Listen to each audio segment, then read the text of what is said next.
22, a division title and a playoff win. Carson Wentz, last 2 years, won a division. Coach got fired, no weapons, and bizarre injuries. Matt Stafford's gone 12 years. He's had 4 winning seasons. I'm not asking for the Super Bowl. I'm not asking for the NFC Championship. But 12 years? No division titles? No playoff wins? Yeah, I know he's talented, but even at Georgia, 9-4 1 year, 10-3. Andrew Luck went to Stanford with Stanford's talent. In his last 2 years, he was 23-3. Even when he had Georgia talent, he was losing 3 and 4 games a year. Andy Dalton made the playoffs 5 times. Andy Dalton has the Steelers and Ravens in his division.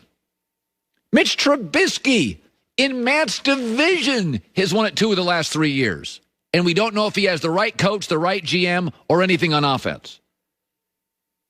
Sometimes you got to show me you can win. Andrew Luck had nothing. Nothing.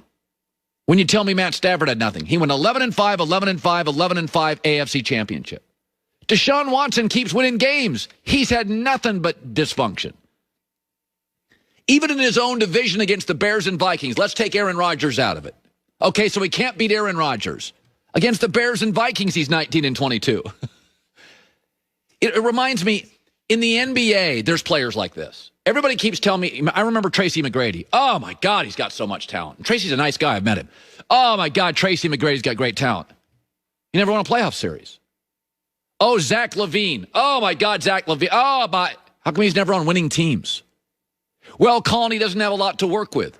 Chris Paul wins everywhere. In a league of tall men, he's 6'2.5". Chris Paul wins everywhere. Chris Paul went to Oklahoma City. Joy and I watched. They were tanking.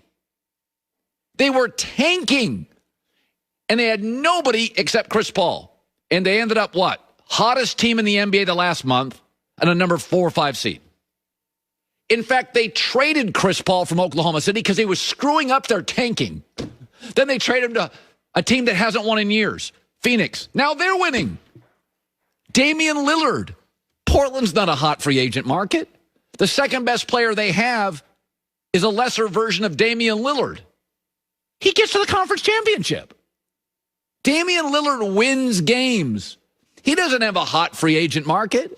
He doesn't have a dominating cohort. How the hell did they get to the playoffs last year? They had no wings. In the West, they had no wing defenders. But Chris Paul figures out ways to win.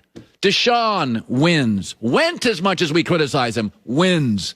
Damian Lillard wins. After a while, you got to give me more than talent. Because I'm the coach here. Everybody's going, that guy's got talent. That guy's got talent. That gets coaches fired. You got talent, gets coaches fired. Chris Paul just won.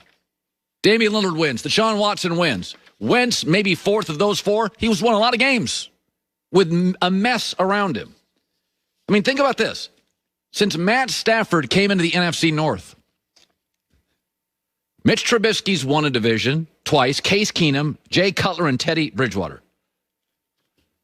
12 years, you got to give me one. Aaron Rodgers has been hurt twice. You got to give me one. I got nothing against Matt Stafford. I think he's talented. But boy, if a third of the league is after him, it shows you the mythology of talent. At some point, 12 years, got to start winning more games. All right, the Houston Texans have a new coach. Oh, boy.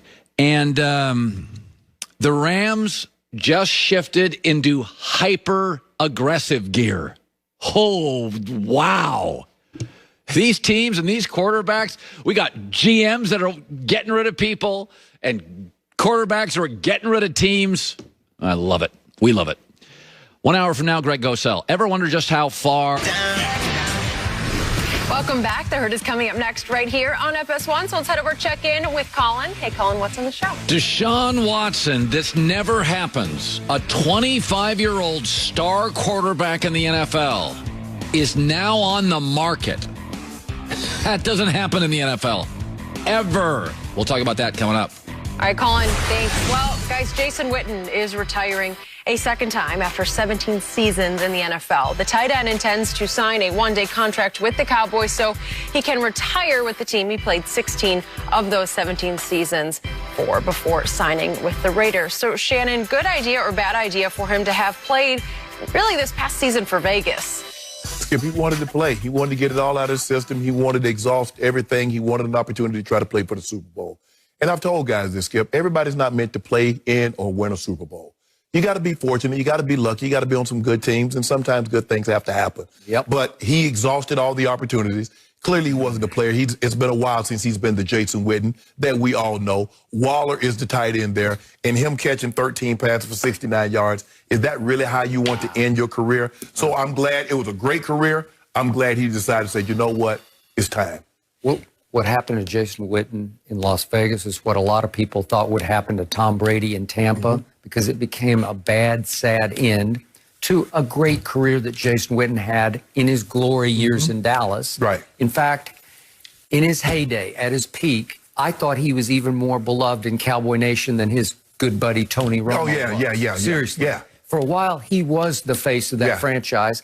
And he should have just sort of let it be, because it has a little stain at the end of the career. Like, what are you doing? Right. Why would you even try that? It's kind of like when Emmett left and went to Arizona and come back. You know, Troy